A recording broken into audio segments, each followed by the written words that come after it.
Pak Ketua kelas ini.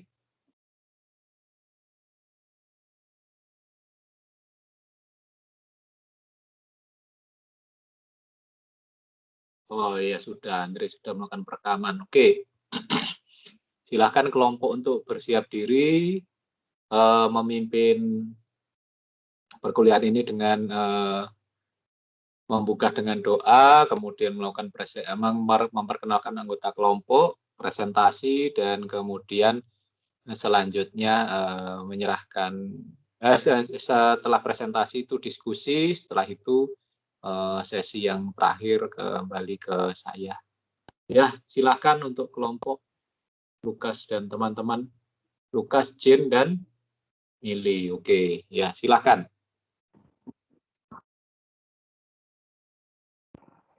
Maaf, saya mau konfirmasi apakah PPT-nya sudah terlihat? Sudah. Oh, ya baik Pak. Selamat siang Pak dan teman-teman. Kelompok kami akan mempresentasikan mengenai respons worksheet estimasi akuntansi dan transaksi dengan pihak berrelasi. Tapi sebelumnya, baik kita berdoa terlebih dahulu. Doa dipersilakan.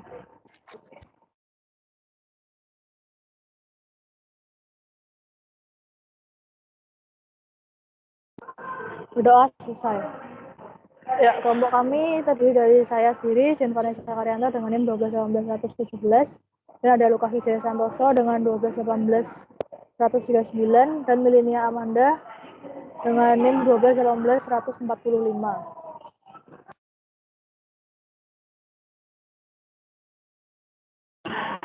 Yang pertama, pengertian audit. Audit merupakan suatu ilmu yang digunakan untuk melakukan penilaian terhadap pengendalian internal yang bertujuan untuk memberikan perlindungan dan pengamanan supaya dapat mendeteksi terjadinya penyelewengan dan ketidakwajaran yang dilakukan oleh perusahaan. Proses audit ini sangat diperlukan oleh suatu perusahaan karena dengan proses tersebut seorang akuntan publik dapat memberikan pernyataan pendapat terhadap kewajaran atau kelayakan laporan keuangan berdasarkan internasional standar auditing yang berlaku secara umum. Menurut para ahli, yang pertama menurut Agus tahun 2012, audit adalah suatu pemeriksaan yang dilakukan secara kritis dan sistematis oleh pihak yang independen terhadap laporan keuangan yang telah disusun oleh manajemen beserta catatan-catatan pembukuan dan bukti-bukti pendukungnya dengan tujuan untuk dapat memberikan pendapat mengenai kewajaran laporan keuangan tersebut. Sedangkan menurut Mulyadi tahun 2014, audit adalah suatu proses sistematik untuk memperoleh dan mengevaluasi bukti secara objektif mengenai pernyataan-pernyataan tentang kegiatan dan kejadian ekonomi dengan tujuan untuk menetapkan tingkat kesesuaian antara pernyataan-pernyataan tersebut dengan kriteria yang ditetapkan serta penyampaian hasil-hasilnya kepada pemakai yang berkepentingan.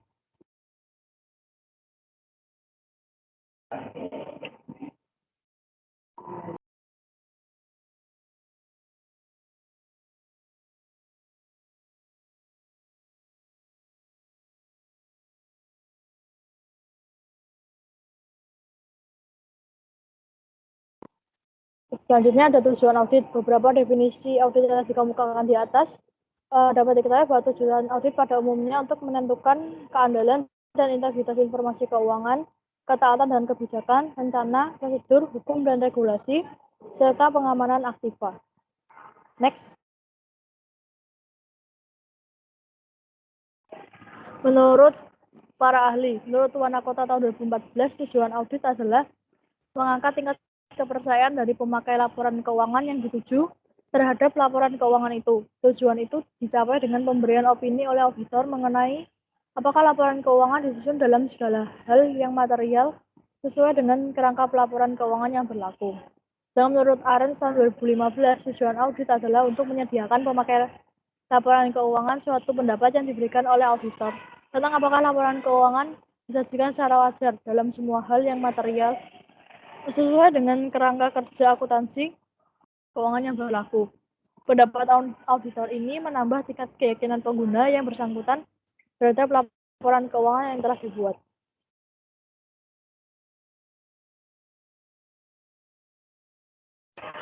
Selanjutnya ada manajemen resiko. Manajemen resiko merupakan desain prosedur serta implementasi prosedur untuk mengelola suatu resiko usaha. Next. Menurut para ahli, yang pertama ada menurut Cassidy tahun 2010, manajemen resiko merupakan antisipasi atas semakin kompleksnya aktivitas badan usaha atau perusahaan yang dipicu oleh perkembangan ilmu pengetahuan dan kemajuan teknologi. Menurut Kamus Besar Bahasa Indonesia, resiko adalah akibat yang kurang menyenangkan dalam atau merugikan atau membahayakan dari suatu perbuatan atau tindakan. Menurut Abbas Salim tahun 2010, resiko adalah ketidakpastian yang mungkin melahirkan kerugian. Manajemen resiko merupakan bagian terpenting dari strategi manajemen semua wirausaha. Fokus dari manajemen resiko adalah identifikasi dan cara dalam mengatasi resiko yang akan terjadi. Selanjutnya yang ketiga ada sasaran utama dari manajemen resiko adalah untuk menambah nilai maksimum berkesinambungan organisasi.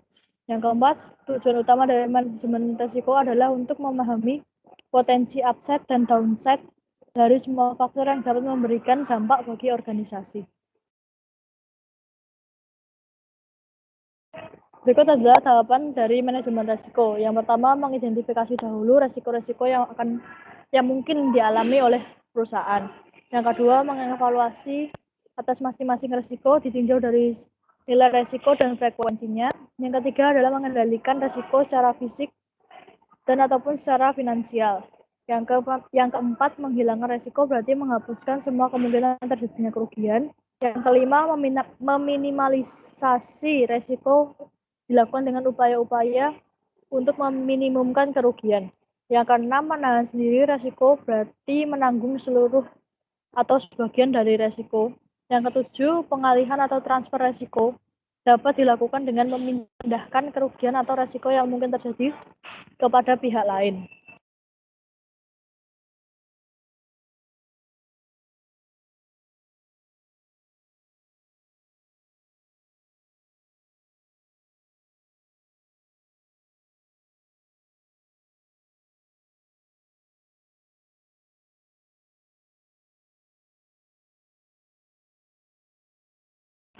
Selanjutnya ada risk management atau manajemen risiko, merupakan upaya yang dilakukan untuk menghindari timbulnya konflik dalam perusahaan dan pengembangan usahanya. Salah satu langkah yang dapat dilakukan dalam proses manajemen risiko untuk membantu organisasi atau perusahaan merancang dan mengimplementasikan rencana manajemen risiko yang efektif dan proaktif, yaitu risk response. Pada tahapan ini, auditor akan melakukan prosedur audit lanjutan untuk menanggapi risiko yang telah diidentifikasi dan dinilai pada tahap risk assessment. Selanjutnya ada tahapan pada risk response. Yang pertama, pemilihan prosedur audit untuk akun yang dipilih. Yang kedua, penentuan jumlah sampel yang akan diuji. Yang ketiga, input jurnal koreksi baik dari manajemen maupun auditor. Yang keempat, prosedur pengujian khusus seperti audit estimasi akuntansi dan lain sebagainya.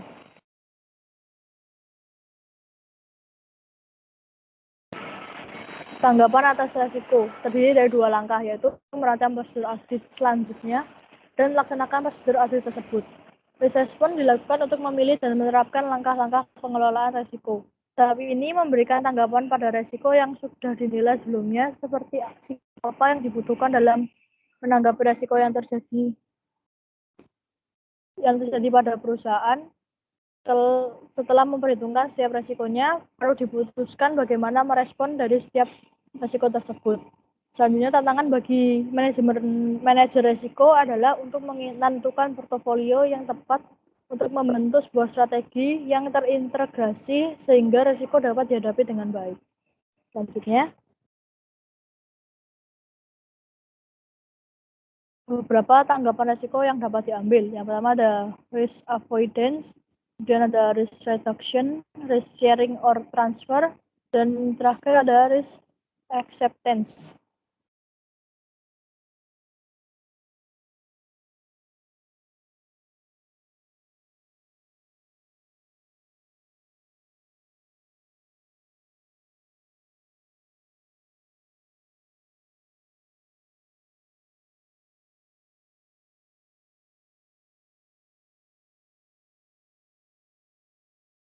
Oke, selanjutnya next.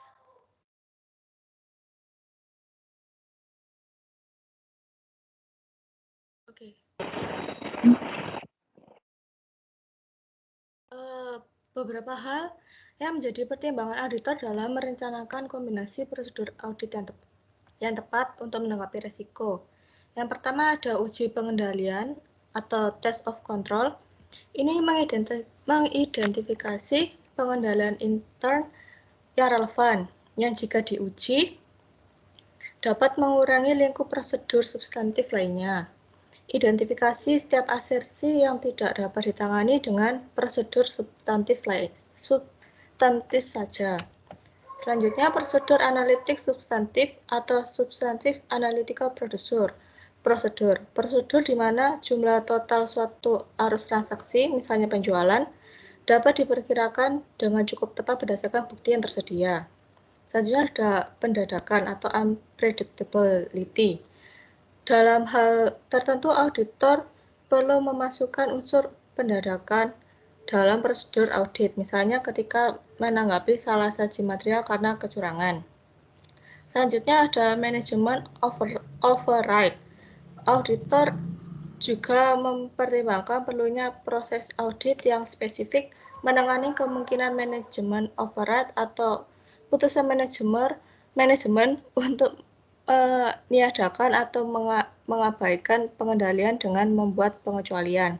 Yang terakhir, significant risk atau risk signifikan dalam ISA mempunyai makna yang khusus. Next.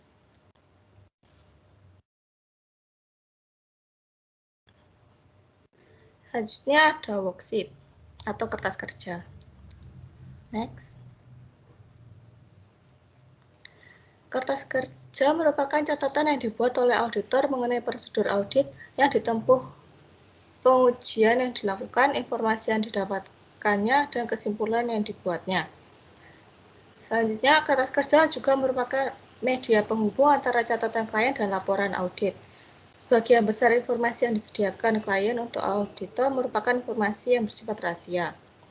Auditor harus memberikan jaminan kerahasiaan informasi yang diberikan oleh klien.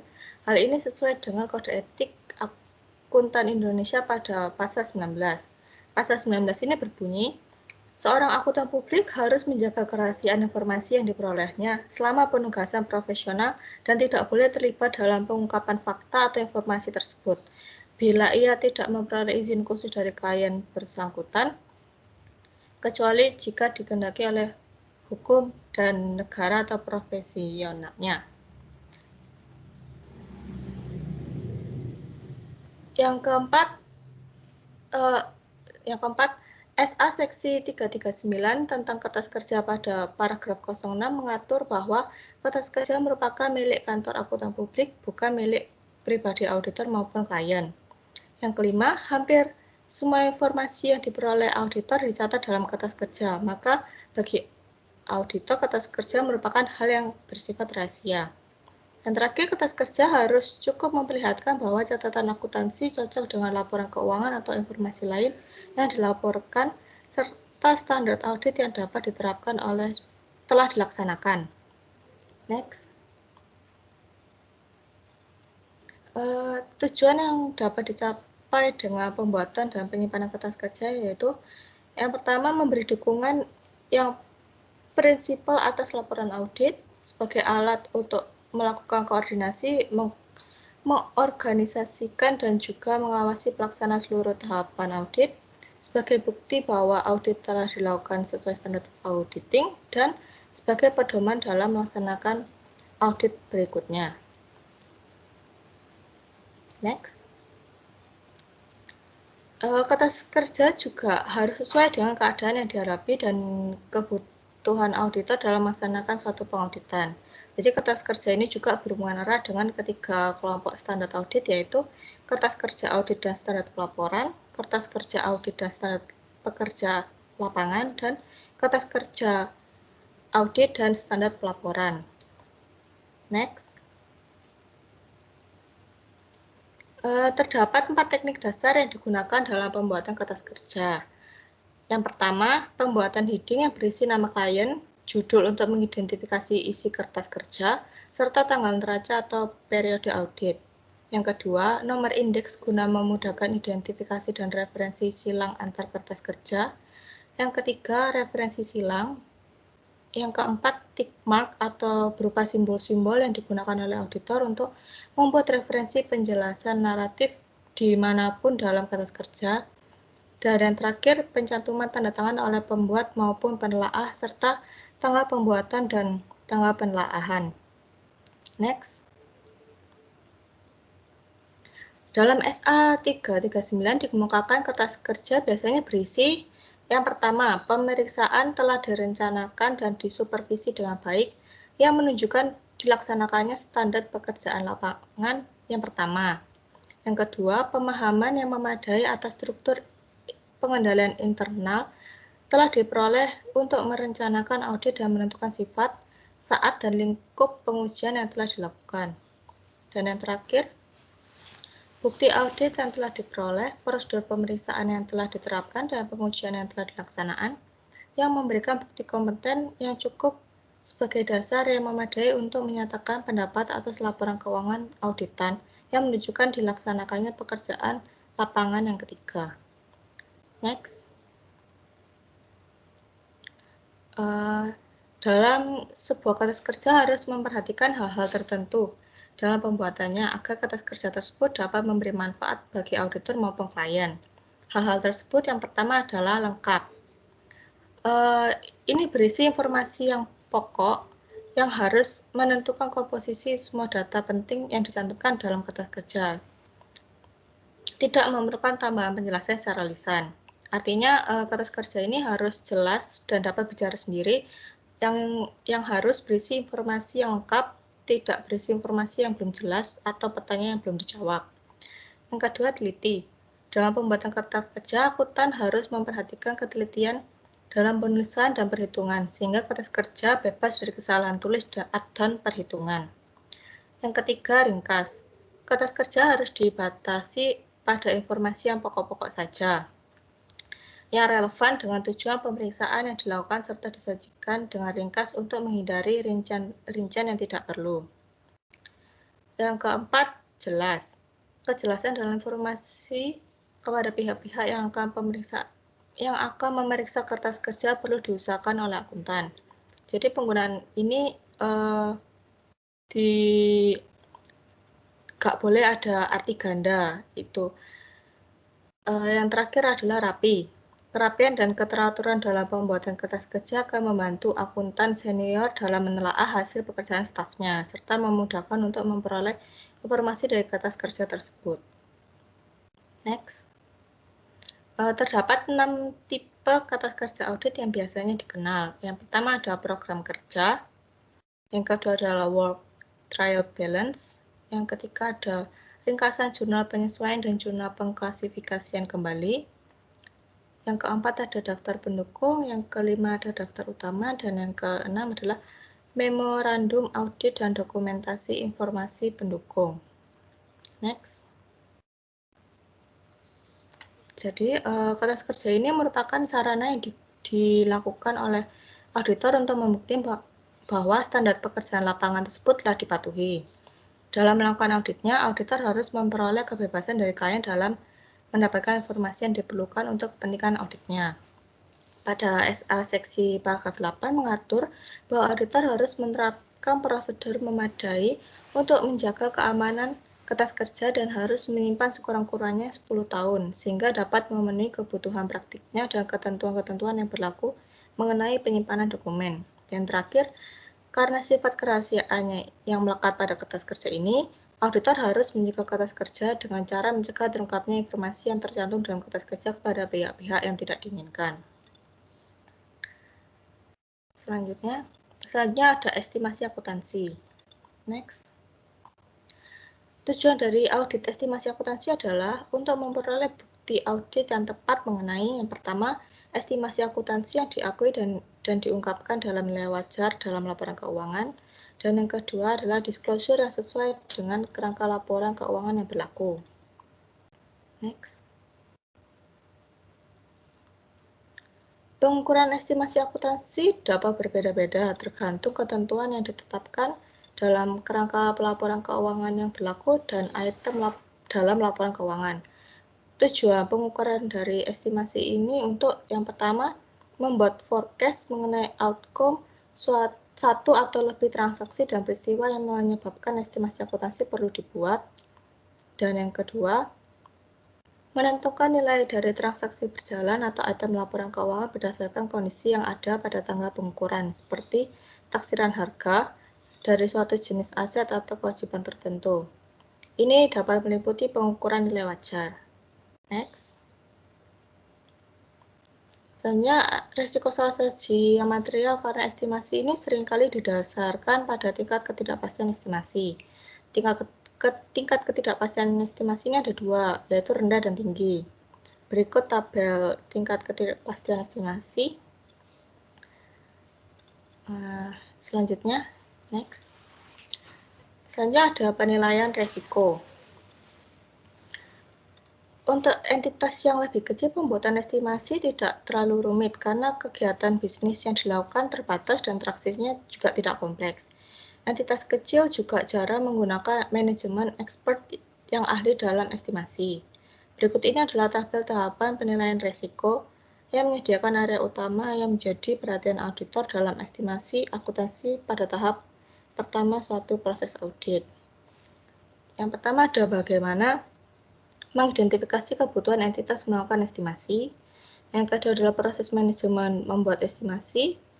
Yang selanjutnya ada hasil akhir atau realisasi atau outcome dari entitas yang dibuat tahun lalu. Terus ada seberapa luasnya ketidakpastian estimasi dalam proses estimasi ini. Dan yang terakhir pentingnya estimasi. Next. Selanjutnya ada tanggapan atas risiko. Yang pertama ada pasca penilaian risiko, apakah manajemen telah menentukan persyaratan kerangka pelaporan keuangan? Dan yang kedua ada, apakah metode pembuatan estimasi akuntansi itu sudah tepat? Yang kedua ada kewajiban auditor dalam menanggapi risiko. Yang pertama menentukan apakah peristiwa yang terjadi sampai tanggal laporan audit memberikan bukti audit. Terus menguji bagaimana manajemen membuat estimasi akuntansi dan menguji data yang digunakan. Selanjutnya menguji efektifnya pengendalian mengenai estimasi akuntansi. Selanjutnya mengembangkan point of estimate untuk mengevaluasi manajemen point. Dan yang terakhir, apakah specialist skill diperlukan untuk memperoleh bukti audit. Nah, ada saatnya untuk menghadapi resiko signifikan auditor wajib evaluasi. Ini itu ada 3, bagaimana manajemen menangani ketidakpastian estimasi, yang kedua asumsi signifikan wajar, dan yang ketiga tindakan untuk kewajaran asumsi. Next ada pelaporan. Yang pertama, bukti audit yang diterima auditor telah cukup. Apakah pengungkapan mengenai estimasi akuntansi sesuai dengan pelaporan keuangan? Yang kedua, estimasi akuntansi adalah wajar dalam konteks kerangka pelaporan keuangan yang berlaku atau disalahsajikan. Dan yang ketiga, disclosure dalam laporan keuangan mengenai estimasi akuntansi itu yang pertama harus sesuai dengan persyaratan dalam kerangka pelaporan keuangan yang berlaku. Dan yang kedua, ketidakpastian estimasi diungkapkan dengan cukup jika ketidakpastian estimasi itu berisiko signifikan. Next.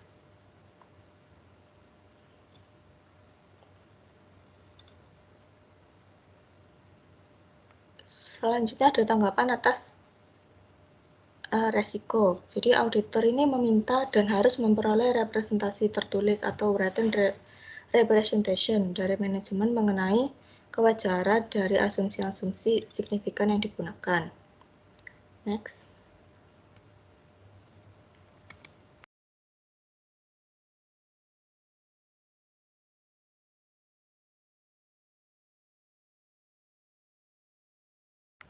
Lukas, silakan. Oke, selanjutnya transaksi dengan pihak berelasi. Transaksi dengan pihak berelasi itu ada 3 ya. Pihak berelasi itu sendiri, transaksi berbasis peraturannya. Pihak berelasi merupakan pihak yang dianggap memiliki kemampuan untuk mengendalikan pihak lain atau mempunyai pengaruh signifikan atas pihak lain dalam pengambilan keputusan. Transaksi pihak berelasi. Transaksi pihak berelasi merupakan transaksi yang dilakukan dengan pihak yang memiliki hubungan istimewa. Transaksi pihak berelasi ini hanya diketahui dan dilakukan oleh pihak-pihak tertentu saja. Transaksi pihak berelasi diperbolehkan secara akuntansi dan diatur oleh peraturan Badan Pengawas Modal dan lembaga keuangan atau otoritas jasa keuangan OJK. Tetapi transaksi pihak berelasi merupakan suatu kegiatan yang kurang tepat apabila dilihat dari segi etika. Peraturan, pemerintah Indonesia telah mengeluarkan beberapa peraturan untuk mengatur transaksi pihak berelasi dalam rangka memberikan kepastian hukum dan perlindungan kepada pemegang saham independen terhadap transaksi yang berkaitan dengan pihak berelasi atau transaksi yang mengandung benturan kepentingan. Antara lain, yang pertama, peraturan Badan Pengawas Modal dan lembaga keuangan atau otoritas jasa keuangan OJK nomor 9E1 tahun 2009 tentang transaksi afiliasi dan benturan kepentingan transaksi tertentu.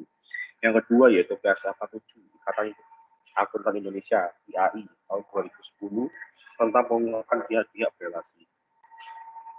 PSAK 7 IAI tahun 2010 tentang pengungkapan pihak-pihak berelasi. Tujuan dari PSAK 7 tentang pengungkapan pihak-pihak berelasi adalah untuk memastikan bahwa laporan keuangan entitas berisi pengungkapan yang diperlukan untuk memberikan perhatian terhadap kemungkinan bahwa posisi keuangan dan laba bersih telah dipengaruhi oleh keberadaan pihak-pihak berelasi dan oleh transaksi dan saldo, termasuk komitmen dengan pihak-pihak tersebut. PSAK 7 ini terdapat dalam beberapa hal, yaitu mengidentifikasi hubungan dan transaksi dengan pihak-pihak berelasi, mengidentifikasi saldo termasuk komitmen antara entitas dengan pihak-pihak berelasi. Yang ketiga yaitu mengidentifikasi kadar tunggakan yang disyaratkan di huruf A dan B, lalu yang D menentukan tunggakan yang dapat dengan bukti-bukti tersebut. Ya, selanjutnya akan ke kasus sebentar akan saya screenkan studi kasus.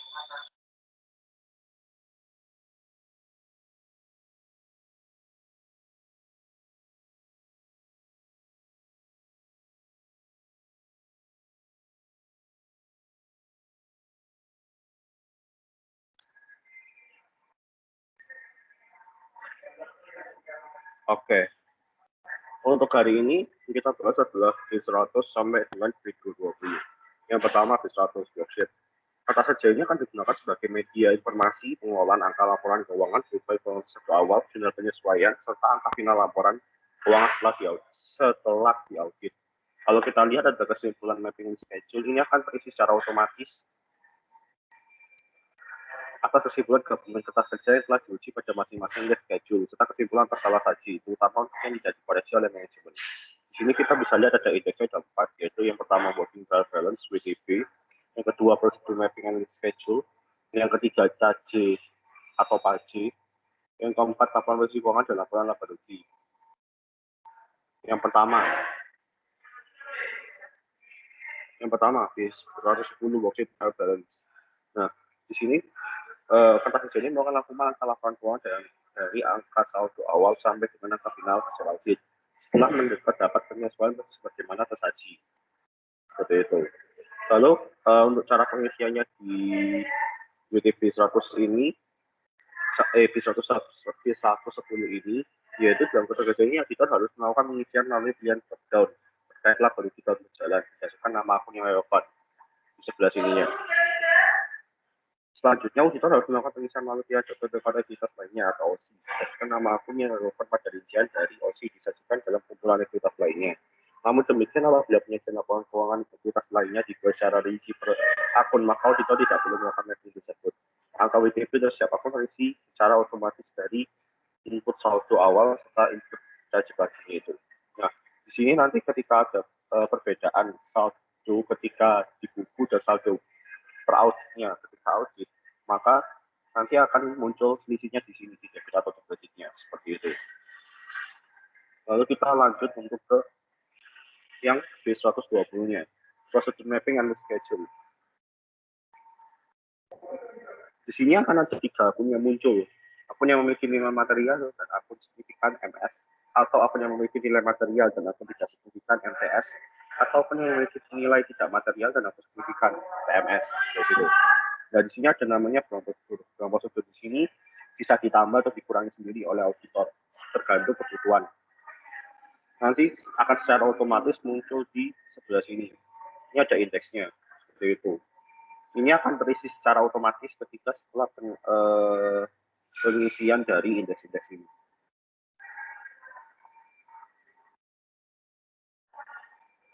indeksnya ini akan free secara otomatis ya, seperti itu.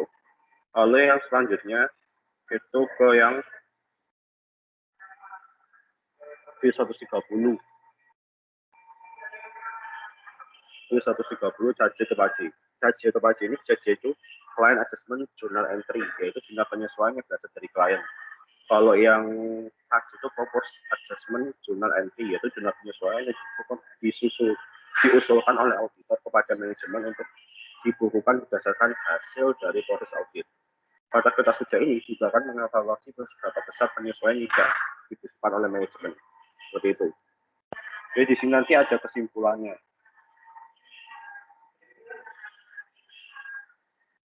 Dan ini bukan ringkasan dari input data terbaca yang disimpan akan dan simpulan yang akan ditentukan oleh auditor. Seperti itu.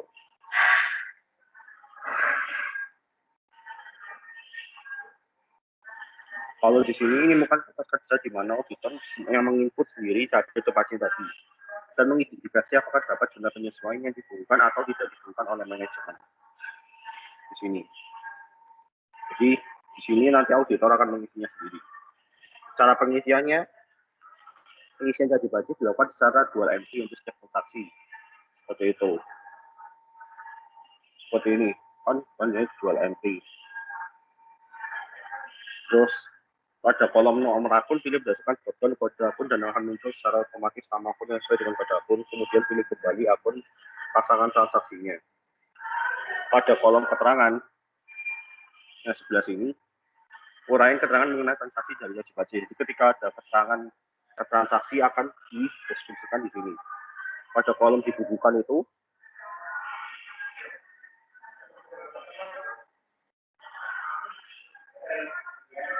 diisi dengan nilai jurnal penyesuaian dibukukan atau diterima oleh klien, atau jika tidak diterima maka nilai transaksi akan tidak dibukukan. Jadi ketika nilai jurnal penyesuaian yang dibukukan atau diterima oleh klien, nanti kita di sini kalau misalnya tidak ada, berarti diisikan di sebelahnya yang tidak dibukukan seperti ini.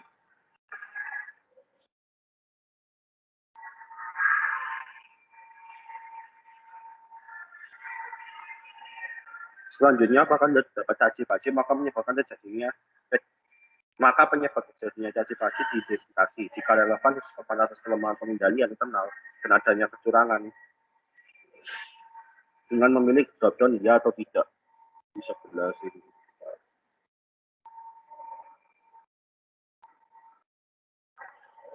Di sebelah sini. Ini drop-down, jadi nanti kita dilihat sendiri. Diidentifikasi apakah adanya caci dan pajak tadi. Kalau misalnya ada iya dan tidak, maka kita milihnya di sebelah sini. Nanti ini ada juga disetujui oleh siapa, berarti kan karena audit juga mungkin dilakukan sendiri, pasti disetujui oleh contohnya studi partner seperti itu. Terus kita kembali lagi ke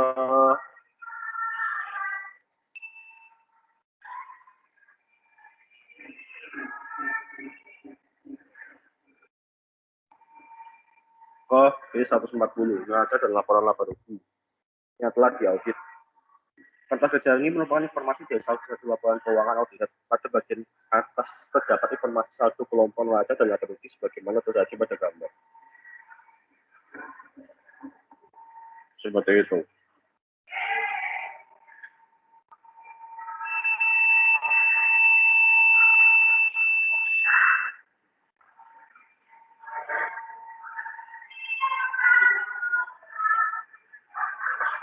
Yang selanjutnya kita akan ke yang B210, estimasi akuntansi. Pada kertas ini auditor harus melakukan identifikasi dan pemahaman atas estimasi akuntansi yang digunakan oleh manajemen dalam penyusunan laporan keuangan berdasarkan ketentuan dalam SA 540 audit atas estimasi akuntansi, termasuk estimasi akuntansi wajah dan pengakuan yang bersangkutan. Ini tampilannya. Secara umum, proses dalam penerimaan estimasi akuntansi ada tiga, yaitu identifikasi estimasi akuntansi, respon atas estimasi akuntansi yang dinilai, yang ketiga evaluasi penggunaan estimasi akuntansi. Yang sebelah sini, yang akun estimasi manajemen, ini diisi manual nama akun pada laporan keuangan yang menggunakan estimasi akuntansi. Yang ini penggunaan tenaga ahli, atau ini juga diisi secara manual, sama ini juga diisi secara manual.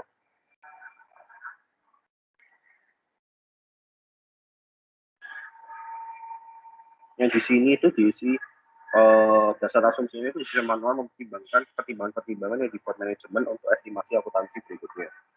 Pengendalian yang relevan. Pengendalian relevan ini atas estimasi akuntansi tersebut. Kayak gitu. Terus yang level pengumuman nilai wajar diisi manual level nilai wajarnya. Ini kita lihat di PSAK 68 untuk nilai wajarnya. Jadi nanti berdasarkan PSAK 68. Nah, kalau untuk referensi nanti diisi manual referensi kerja di dokumen lain yang relevan. Jadi kalau misalnya masih ada yang relevan dengan akun estimasi manajemennya diisi di sini untuk sebagai referensi. Di sini catatan biasanya sebagai kesimpulan dari auditor untuk estimasi akuntansi oleh manajemen. Auditor harus mengisi kotak kesimpulan berdasarkan pertimbangan pada dua isian pertanyaan. Kesimpulan dapat dipilih secara daftar dengan dua pilihan, yaitu penggunaan estimasi akuntansi telah memadai dan penggunaan estimasi akuntansi belum sepenuhnya memadai. Kayak gitu. Jadi ada dua. Nanti kalau misalnya sudah diisi semua, maka status KKP dapat berupa komplit jika kesimpulan telah terisi dan sebagainya. Yang terakhir B220, transaksi dengan pihak relasi. Pada pentas kerjanya, auditor melakukan identifikasi dan pemahaman atas pihak-pihak yang dikategorikan sebagai pihak relasi sebagai sifat relasinya. Seperti itu.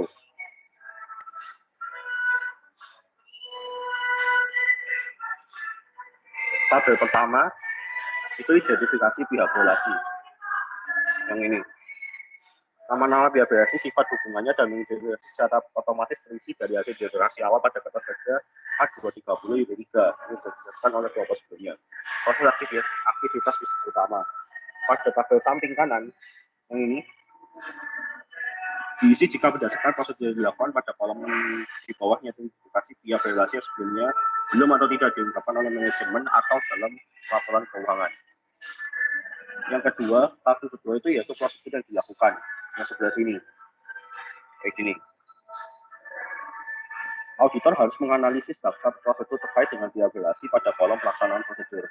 Auditor mengisi dengan drop-down dengan 3 pilihan, yaitu dilaksanakan, tidak dilaksanakan, tidak berlaku. Di sini drop-down.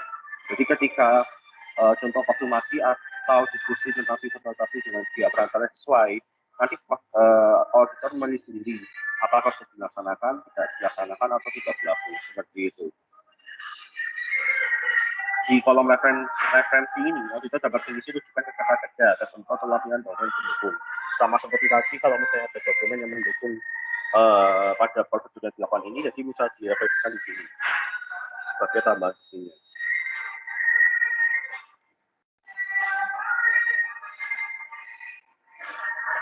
Yang terakhir simpulan. Simpulannya juga berupa drop down, yaitu ada dua, yaitu bukti audit tidak cukup dan tepat serta penilaian transaksi pihak relasi belum memadai. Yang kedua, bukti audit cukup dan tepat serta penilaian transaksi pihak relasi telah memadai. Ketika semua telah dilakukan, maka status KKP bisa menjadi komplit ataupun sebaliknya. Seperti itu. Demikian presentase dari kelompok kami.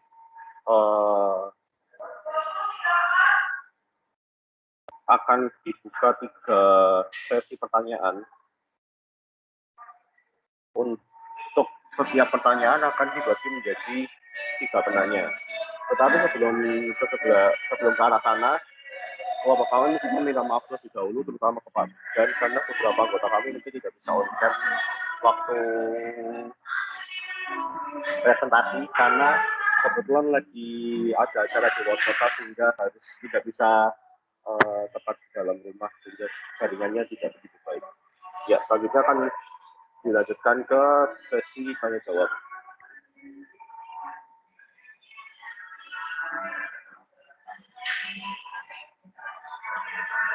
Ya, bisa dimulai dari Melinia Wahyu.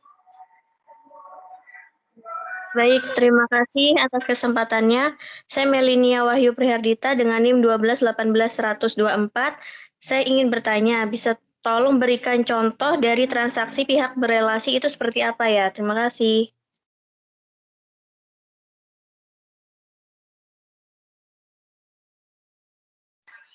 Ya, selanjutnya Evelyn Larissa.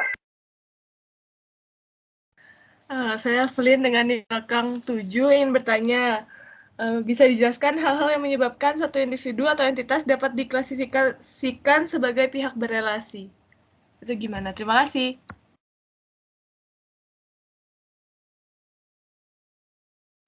Ya, untuk yang sesi pertama yang ketiga, yaitu Sylvia Romas Tundusa. Baik, terima kasih atas kesempatannya. Saya Sylvia dengan NIM 1218132. Tadi di PPT bagian uji pengendalian ada kata-kata jika diuji dapat mengurangi lingkup prosedur substansif lainnya. Itu apakah bisa dijelaskan lebih detail lagi? Terima kasih.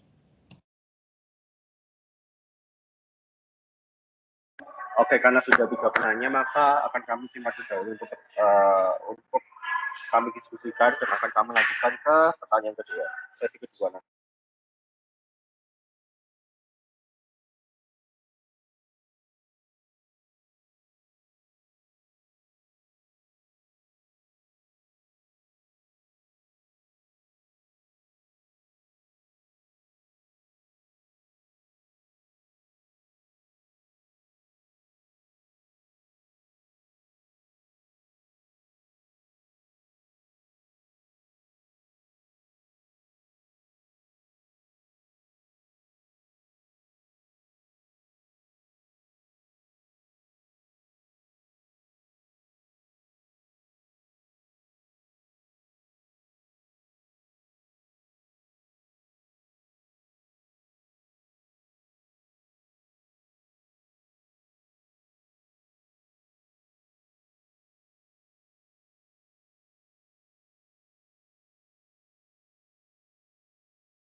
Oke, untuk menjawab pertanyaan Siopi tadi, ini kan tadi tanya, jika diuji dapat mengurangi lingkup prosedur substansif lainnya, itu kan apa? Nah, sebenarnya ada 8 prosedur untuk melaksanakan pengujian substansif, yaitu dari situ.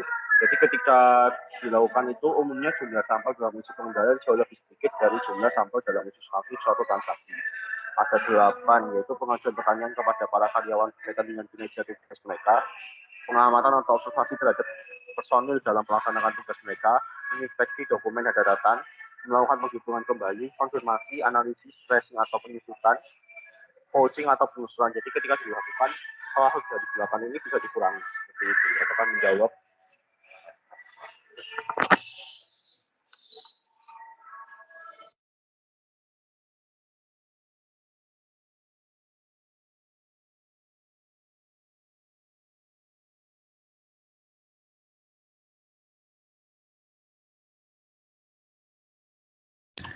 Iya, sudah. Terima kasih.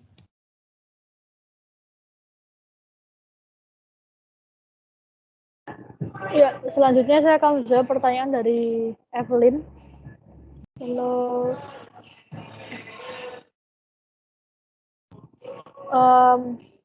Menurut pengertian PSRK 7, pihak berelokasi ini merupakan orang atau entitas yang terkait dengan entitas yang menyiapkan laporan keuangannya.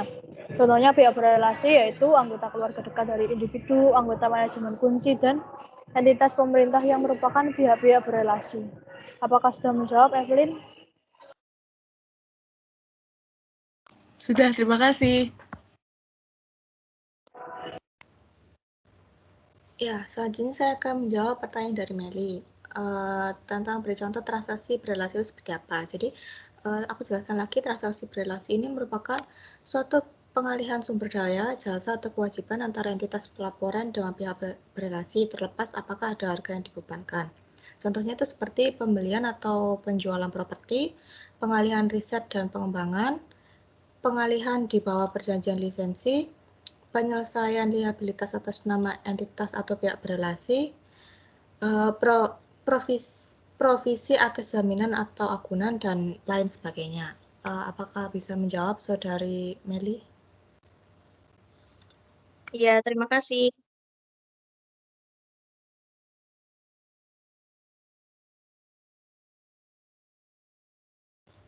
Oke, selanjutnya pada sesi kedua, saya akan pilih Maya, dipersilakan.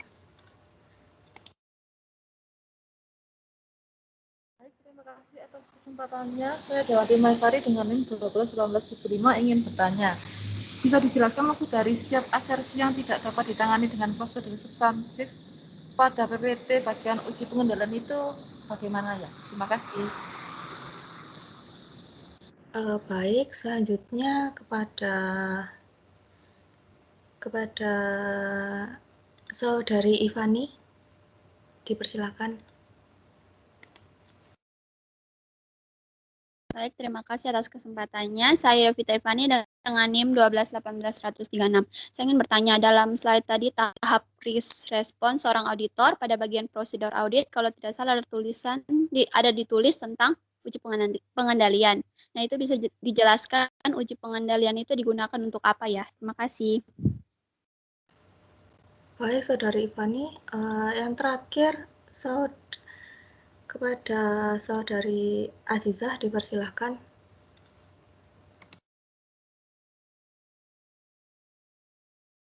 Baik, terima kasih atas waktunya. Perkenalkan, nama saya Aziza dengan NIM 12-18-1005.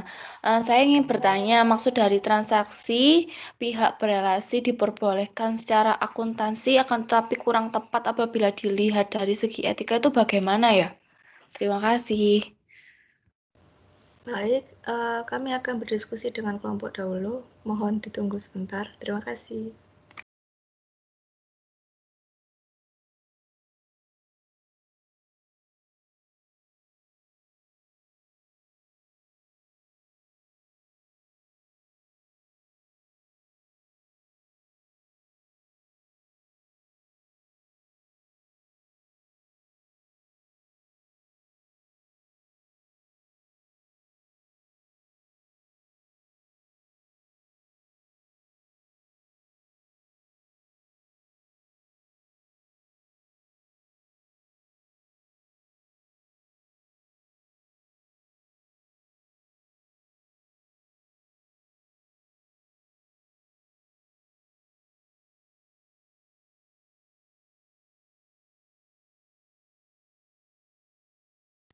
Ya, saya akan menjawab pertanyaan dari Saudari Maya. Kan jadi Saudari Maya bertanya, bisa maksud dari setiap asersi yang tidak dapat ditangani oleh prosedur substansif. Contohnya yaitu ketika menguji asersi lengkapnya penjualan dalam entitas kecil dan situasi di mana transaksi diproses secara otomatis. Gitu. Apakah menjawab Saudari Maya?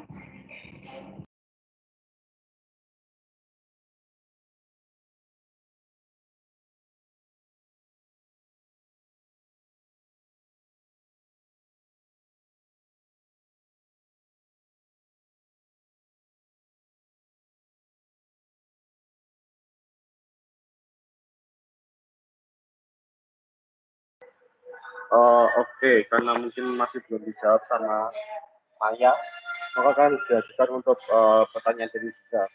Jadi transaksi pihak berelasi itu bukan hal yang umum ya, dan normal dilakukan dalam bisnis. Namun dalam beberapa kasus, transaksi pihak berelasi ini digunakan untuk memanipulasi hasil operasi perusahaan guna untuk menguntungkan pihak yang memiliki kontrol atas perusahaan tersebut. Jadi gimana untuk Aziza? Apakah sudah menjawab?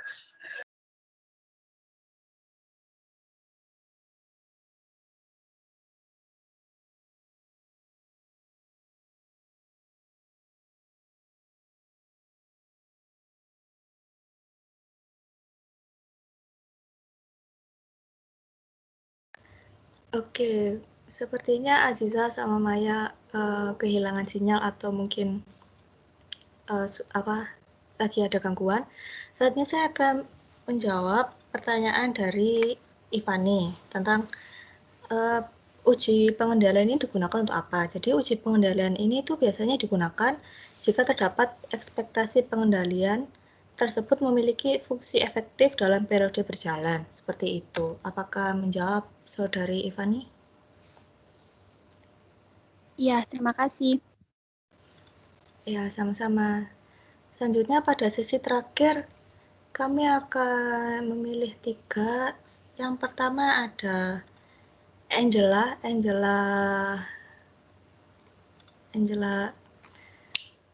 sabar. Saya bukan. Ya, Angela Nia itu. Maaf. Terima kasih atas kesempatannya. Saya Angela Nerlivina dengan NIM 1218140 ingin bertanya, untuk kertas kerja yang telah dibuat tadi itu apakah akan dibiarkan gitu saja atau diarsipkan atau diapakan ya? Terima kasih. Baik, terima kasih Saudari Angela. Selanjutnya kepada Saudara Kelvin. Iya, terima kasih kesempatannya. Saya Kelvin dengan di belakang 20. Saya mau tanya, tadi kan sempat dikatakan di bagian kertas kerja ada yang keterbatasan auditor itu loh. Kan intinya auditor nggak boleh dibatasi. Nah, sedangkan gimana kalau misal ada suatu sikon kalau auditor tuh dibatasin, kerjanya juga dibatasin sama kliennya. Itu jadinya kayak gimana? Terima kasih. Baik, terima kasih Saudara Kelvin. Yang terakhir kepada Saudari Jessica, dipersilakan.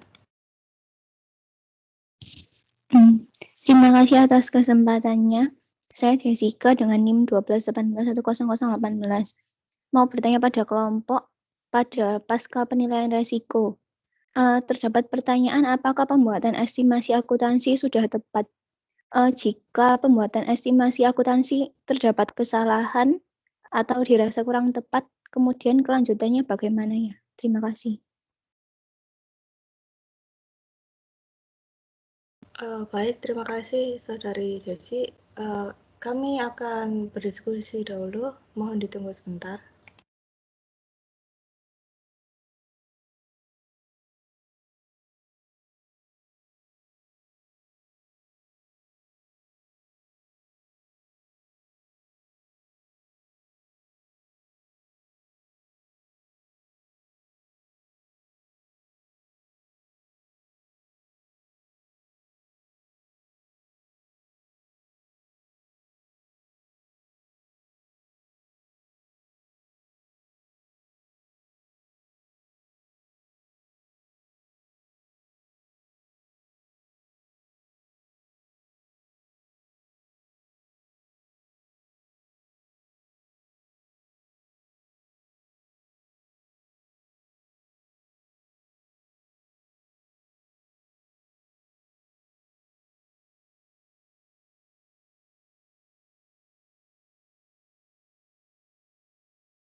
Baik, terima kasih sudah menunggu. Saya akan menjawab pertanyaan dari Saudara Kelvin tentang apabila auditor tidak diberikan kebebasan itu seperti apa ya intinya. Jadi dalam melakukan audit itu seorang auditor itu harus memperoleh kebebasan dari klien dalam mendapatkan informasi yang diperlukan untuk kepentingan auditnya. Jadi apabila pembatasan terhadap kebebasan auditor dalam menentukan tipe bukti itu dibatasi, maka akan berdampak kepada kompetensi dan kecukupan bukti yang diperlukan auditor sebagai dasar bagi auditor untuk merumuskan pendapatnya atas laporan keuangan klien. Sebab akibatnya yaitu kompetensi dan kecukupan bukti audit yang diperoleh oleh auditor akan mempengaruhi terhadap pendapat auditor atas laporan keuangan auditan. Seperti itu. Apakah menjawab Saudara Kelvin? Baik, terima kasih. Terima kasih. Ya, selanjutnya saya akan menjawab pertanyaan dari Angel. Apakah kertas kerja yang sudah dibuat nantinya akan dibiarkan saja atau dilakukan pengarsipan? Sebenarnya akan diarsip. Pada umumnya kertas kerja ini diarsip menurut dua kategori, antara lain file permanen.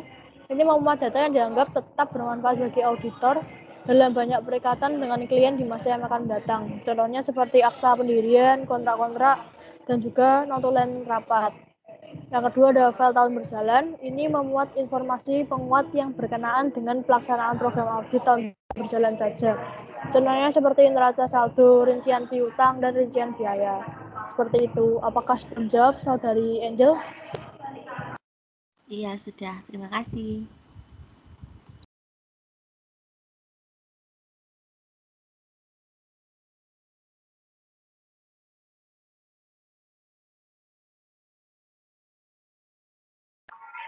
Ya, yang terakhir untuk sesi tanya jawab akan saya jawab pertanyaan dari Jessica ya. Untuk proses audit pengaudit seluruhnya kan diserahkan kepada auditor. Maka dari pihak perusahaan tidak boleh ada campur dalam proses pengauditan seperti itu.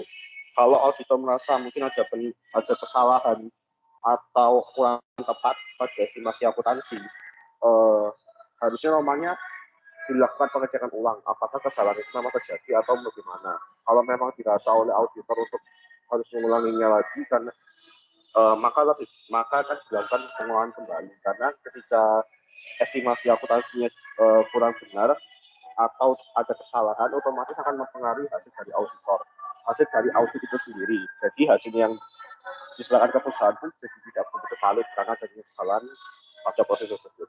Begitu. Apakah bisa menjawab? Ya, sudah. Baik. Terima kasih, kelompok. Iya, karena kami selesai presentasi dan juga selesai dalam menjawab pertanyaan dari teman-teman, maka selanjutnya kan dari kelompok kami akan kembali kepada Pak Jan.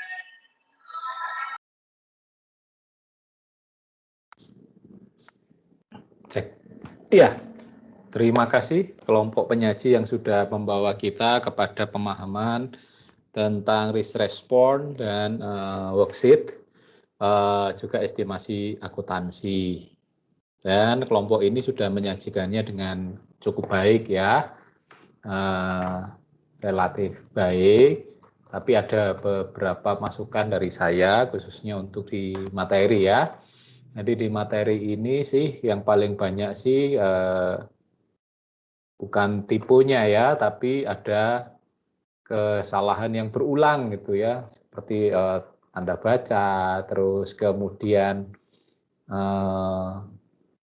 tabel, gambar yang tidak ada nama dan sumbernya, ya, kayak begitu-begitu sih, referensi, jadi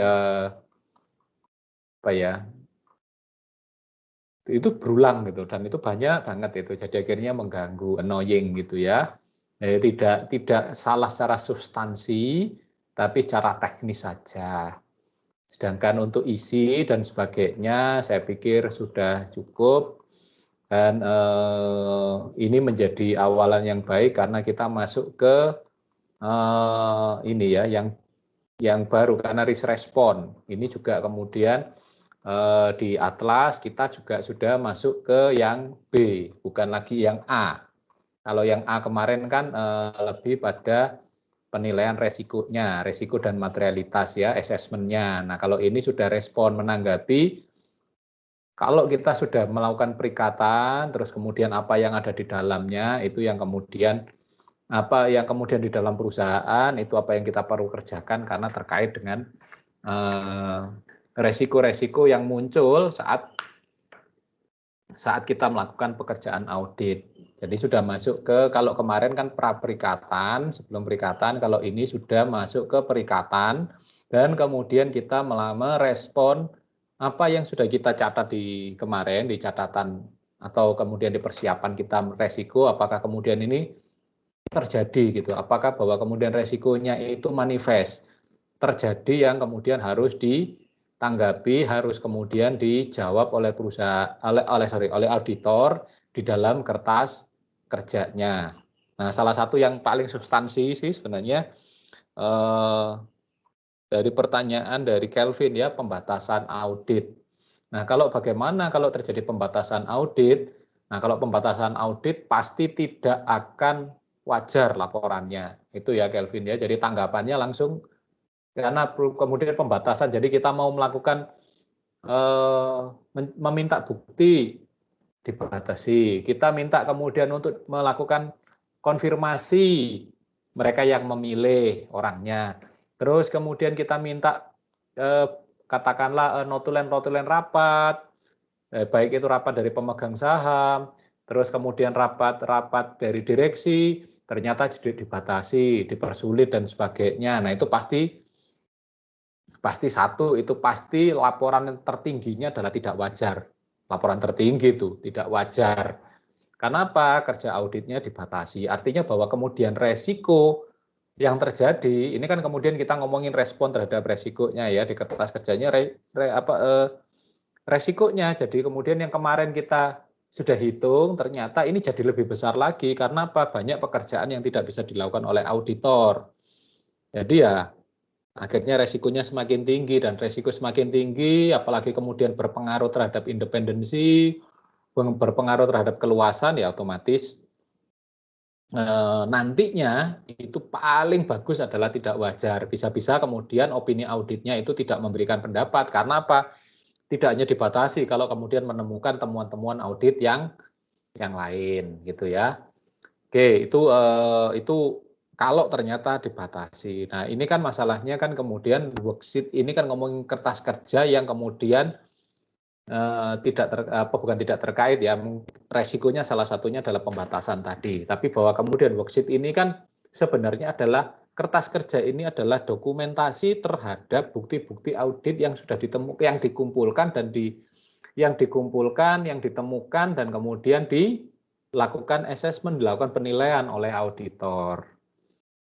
Jadi worksheet ini sekali lagi adalah dokumentasi, ini adalah jurnalnya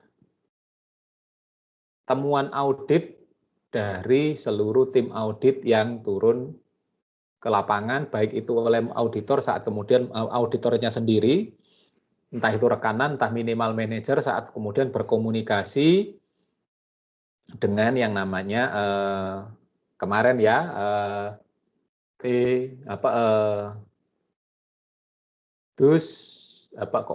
TGWG, those who charged with government. Jadi siapapun kemudian yang terkait itu kan kalau tim itu kan yang turun ke lapangan ya, yang kemudian melakukan kerja-kerja lapangan. Sedangkan kalau auditornya kan memang minimal manajer, apalagi rekanan kan urusannya dengan pemegang saham dan manajemen gitu ya, tingkatan yang lebih tinggi, jadi lebih banyak ngobrol dan sebagainya. Nah itu yang kemudian jadi worksheet ini jurnal atau kumpulan catatan dari temuan-temuan yang dilakukan oleh teman-teman di lapangan maupun yang ditemukan oleh auditor. Dalam hal ini partner ya, rekanan atau manajer. Nah, itu jadi dikumpulkan semuanya di kertas kerja. Makanya ini teman-teman kan yang ada banyak ini, ada kalau di yang saya tahu kan ada 10 nih yang magang di KAP. Kan dari hasil kerja di lapangan itu kan Anda datang di lapangan kan, turun ke lapangan gitu ya, Anda nemukan apa-apa dan sebagainya, Anda catat semuanya, kan semuanya dicatat di worksheet, tapi worksheet-nya kan masih masing-masing tim. Terus kan kemudian ketemu ngumpul jadi satu kan, dikumpulkan jadi satu, dikompilasi dari semua temuan itu. Nah, kalau timnya kebetulan yang saya tahu, yang tim yang kemudian kemarin melakukan di audit di tempat kami itu kan ada 3 tim atau 4 tim yang kemudian turun di setiap TP, jadi langsung tersebar gitu ya di setiap kantor. Itu ada tim yang turun 2 kali, 3 kali, ada yang turun 2 kali, ada yang 1 kali gitu ya, turun gitu ya, ngumpulkan bukti-bukti. Nah itu kan semuanya dibuat di kertas kerjanya masing-masing, di worksheet-nya masing-masing, dan kemudian nanti kan dikumpulkan dari masing-masing kantor cabang pembantu yang ada di kemarin proses audit yang ada di tempat kami. Nah itu kan kebetulan ya kok yang dilalah gitu, yang turun itu kok mahasiswa semua gitu, mahasiswa bukan ya iyalah kan, kalaupun yang sudah lulus, yang sudah kerja kan tetap aja mantan mahasiswa saya gitu ya, mahasiswa yang di sini. Jadi ya kerja auditnya, jadi saya bisa tahu benar gitu mereka kerja sungguhan atau enggak. Kalau enggak kerja sungguhan tak ketagi gitu ya. Nah tapi itu kan kerja yang kemudian membawa pekerjaan yang ini kemudian masuk saat kemudian pembelajaran di Atlas ini kan jauh lebih menarik karena semuanya dikumpul, dikompilasi, kemudian masuk ke satu orang yang melakukan tied up-nya, yang melakukan pengumpulan tied up-nya ya, bukti-bukti dikumpulkan dan kemudian kan setelah dikumpulkan dimasukkan berdasarkan klasifikasinya. Jadi sama jurnal, jadi Anda itu kan sebenarnya melakukan jurnal. Terus kemudian tied up-nya kan di satu orang atau kemudian beberapa orang ya, 1-2 orang yang itu kemudian mulai menyusun dari rangkaian kertas kerja ini menjadi memorandum audit. Nah itu yang kemudian nanti kan dari memorandum audit sampai kemudian muncul ke laporan itu ya, laporan untuk draft laporannya sampai kemudian laporan penuhnya ya, atau LAI, laporan auditor independennya. Nah itu kayak begitu prosesnya. Jadi sebenarnya sama. Jadi kita mengumpulkan bukti, dikompilasi, terus kemudian kompilasinya memang namanya kemudian tidak worksheet lagi, tapi kemudian menjadi memorandum, catatan temuan-temuannya dikumpulkan lagi, di tied up lagi, dicatat semuanya, terus kemudian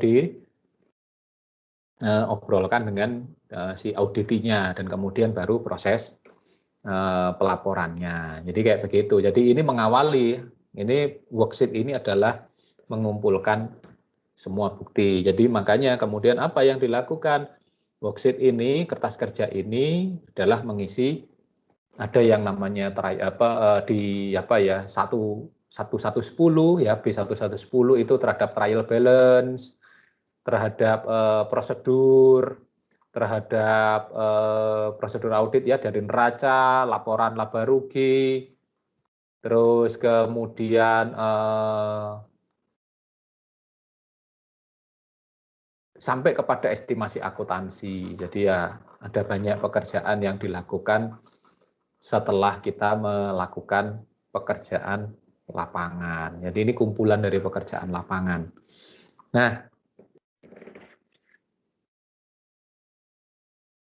sekarang kita ngomongin worksheet-nya, kertas kerjanya gitu ya. Nah Anda sudah tahu kertas kerjanya adalah semacam jurnal yang kemudian disusun untuk menjadi dokumentasi data awal. Dan ini kemudian ada yang nanya tadi, loh dokumentasinya diapain? Apakah sekedar didokumentasikan? Ya, kalau sekedar didokumentasikan pasti karena ini adalah hasil kerja dari auditor. Nah, dia berapa lama disimpannya? Disimpannya wajib minimal 10 tahun. Worksheet ini di kertas kerja ini, KKP, kertas kerja pemeriksaan ini wajib disimpan selama 10 tahun oleh auditor. Jadi katakanlah kalau setahun ini auditinya saya katakanlah gitu. Tahun depan bukan, tetap harus disimpan 10 tahun. Kalau kemudian apa? Kepentingannya kalau kemudian ada pengadilan, kalau kepentingannya itu kemudian ada yang namanya peer review ya. Review antar auditor itu dibuka, dilihat. Kalau ternyata kerjanya tidak baik, kalau ternyata katakanlah perusahaan kami, katakanlah perusahaan saya ya, katakanlah semua sudah tahu ya, saya ada di koperasi, koperasi saya mengatakan rugi. Ternyata hasilnya itu setelah kemudian beberapa saat, kok tiba-tiba keuntungannya tinggi. Jangan-jangan Anda window dressing. Nah ini kan kemudian bisa masuk ke pengadilan, dan itu kemudian salah satunya diminta untuk membuka kertas kerja kayak begitu. Atau kebalikannya, kalau ternyata saat tahun ini loh masa pandemi tapi perusahaan saya untung. Nah, ternyata 3-4 tahun kemudian bangkrut. Bukan hanya rugi tapi bangkrut, maka terus kemudian dituntut oleh klien, oleh anggota kami gitu ya, harus dibuka catatannya dan sebagainya. Nah, itu salah satunya yang dibongkar itu adalah kertas kerja audit sebagai bukti di pengadilan. Nanti sampai ke sana, makanya disimpan sampai 10 tahun, itu amanat undang-undang. Nah, kepentingannya apa lagi kalau ternyata ada pertanyaan dari auditi. Katakanlah saya gitu yang mau nanya, setelah LAI jadi, kemudian saya nanya apa sih temuan-temuan yang paling penting, yang signifikan, yang kemudian perlu menjadi perhatian dan di-highlight. Nah, itu kemudian kertas kerja dibukakan. Ini loh Pak, yang di sini, Bapak harus hati-hati di sini. Ini mengganggu going concern, ini dan sebagainya. Nah, itu yang kemudian diskusi lebih lanjut yang bisa dilakukan oleh auditor pasca laporan audit keluar. Nah, tapi selama kertas kerja itu berjalan, masih dikerjakan, masih jadi memo, belum jadi laporan audit, ya saya nggak bisa datang nanya-nanya gitu, kalau walaupun kenal gitu ya, saya dengan auditornya terus nanya, gimana, tolong dibukain dong. Ya nggak boleh lah, karena itu masih kemudian jadi rahasia perusahaan, dan itu yang harus memang kemudian dijaga kerahasiaannya selama kerja. Jadi tidak kemudian hanya mentang-mentang kenal seniornya gitu ya nggak bisa terus kemudian minta sewaktu-waktu. Itu beda cerita gitu ya. Ini pekerjaan profesional, jadi sifat independennya itu harus dipertahankan. Kalau saya intervensi, jadi nggak independen dong. Makanya kemudian sifat independensi itu penting, dan itu harus jadi bukan hanya masalah boleh tidak boleh, tapi sikap profesional. Jadi kalau jadi auditor ya jangan kemudian suka membuka.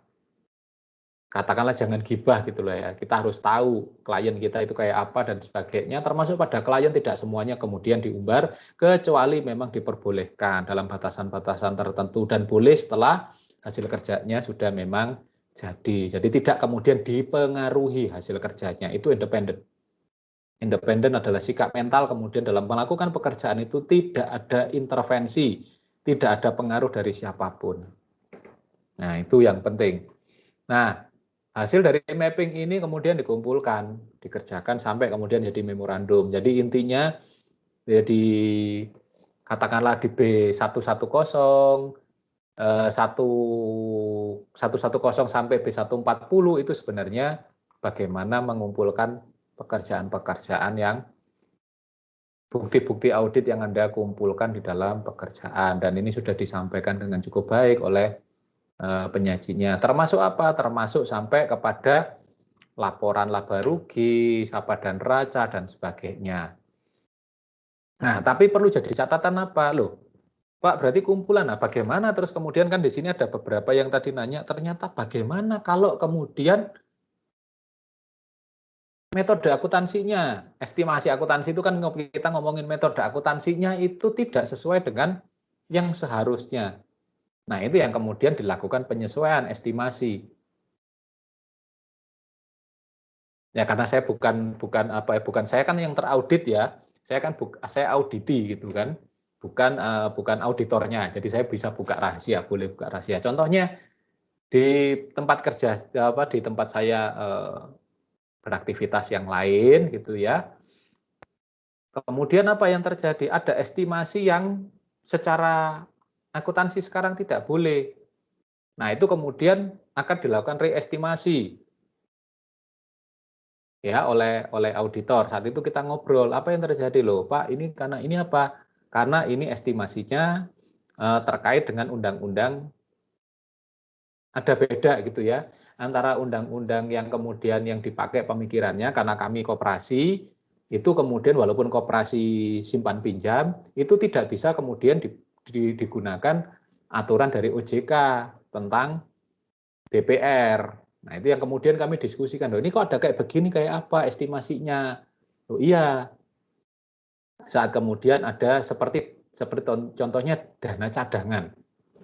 Dana cadangan itu dana cadangan dan ada banyak di koperasi itu dana cadangan, dana cadangan itu ada dana sukarela, ada dana solidaritas, ada dana pelatihan. Nah itu kan kebetulan jadi pertanyaan loh, kok ini kayak begini kok dana cadangannya besar? Iya, kami harus karena kewajiban dari koperasi itu sesuai dengan undang-undang, amanat undang-undang, kami menyisihkan sebagian dari sisa atau dari ya SHU itu ya, sisa hasil usaha itu tidak semuanya kemudian diambil, tidak semuanya katakanlah tidak seperti kemudian sebagian dibagi dalam bentuk dividen, sebagian disimpan saldo laba, ada yang lain lagi. Namanya dana cadangan. Nah, ini cukup besar dana ini.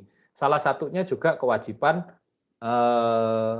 selain solidaritas juga ada kewajiban karena berjenjang ya. Kalau koperasi itu kan ada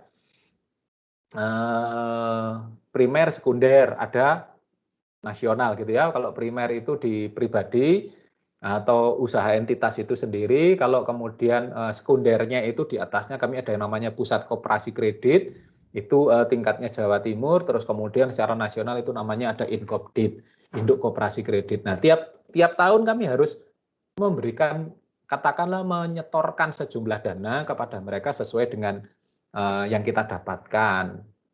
Nah, kita dapatnya berapa, keuntungan kita sebagian dimasukkan ke sana. Tidak besar, tapi kemudian ya tidak besar secara prosentase, tapi karena kemudian dari jumlah pendapatan kami yang memang kemudian hanya beberapa miliar gitu kan jadi gede karena jadinya ratusan juta gitu ya, kemudian loh kebetulan ini jadi pembelajaran bersama.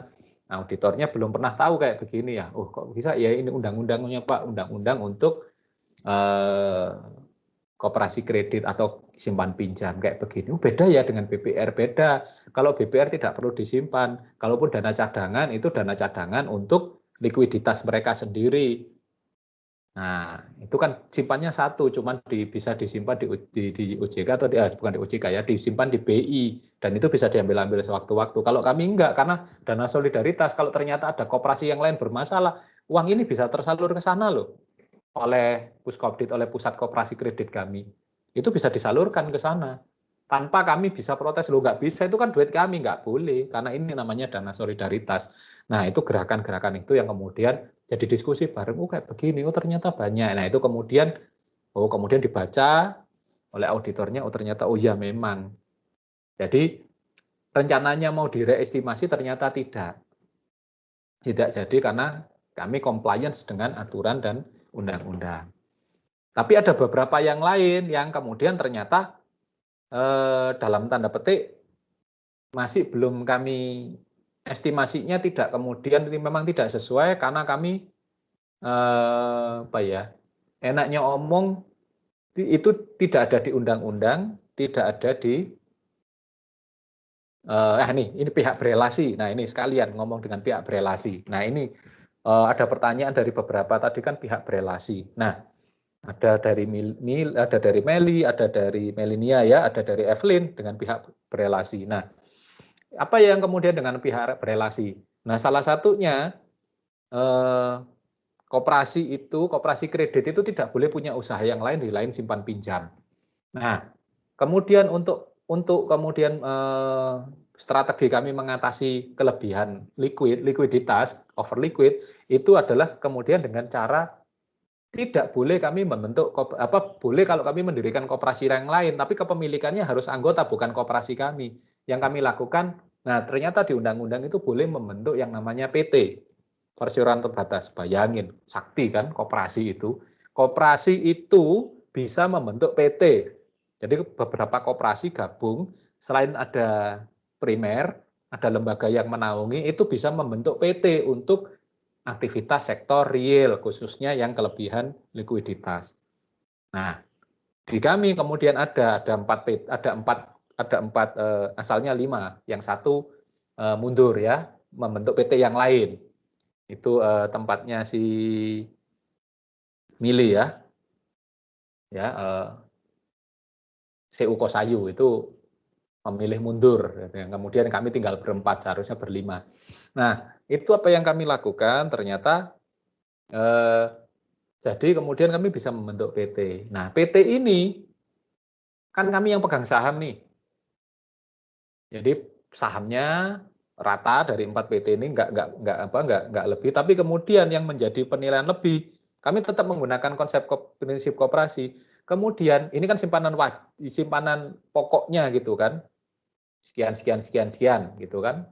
Dapat 25%-an. Nah, ternyata berapa yang menyimpan sukarelanya yang lebih tinggi itu yang menjadi komisaris utama. Nah, kemudian kebetulan tempat kami menyimpan yang paling banyak di antara yang lain sehingga PT ini jadi besar jumlahnya dengan kemudian sifatnya itu adalah bukan pinjaman, tapi penempatan dana. Saat itu kami anggap pinjaman, karena sifatnya itu memang pinjaman. Nah, itu kan kemudian oleh auditor dibaca, loh, ini berapa lama private placement ini? Oh, ini lama Pak, panjang. Dan ini sifatnya memang kemudian harusnya jangka panjang ya, kami 5 tahun gitu ya untuk pinjamannya. Loh, kalau namanya pinjaman berarti kan tiap tahun harus terima bunga. Loh, ini kok nggak terima bunga? Kok yang diterima malah dividen berdasarkan pembagian keuntungan? Loh, ini kan beda. Ini tidak sesuai dengan aturan. Perundangan juga nggak ada menyebutkan kayak begitu.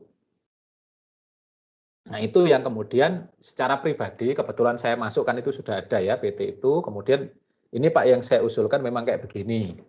Saya rekomendasikan sebagai auditor internal untuk dilakukan namanya perubahan bahwa ini bukan pinjaman tapi penempatan dana, private placement. Jadi karena ini di PT, saya menggunakan undang-undang PT.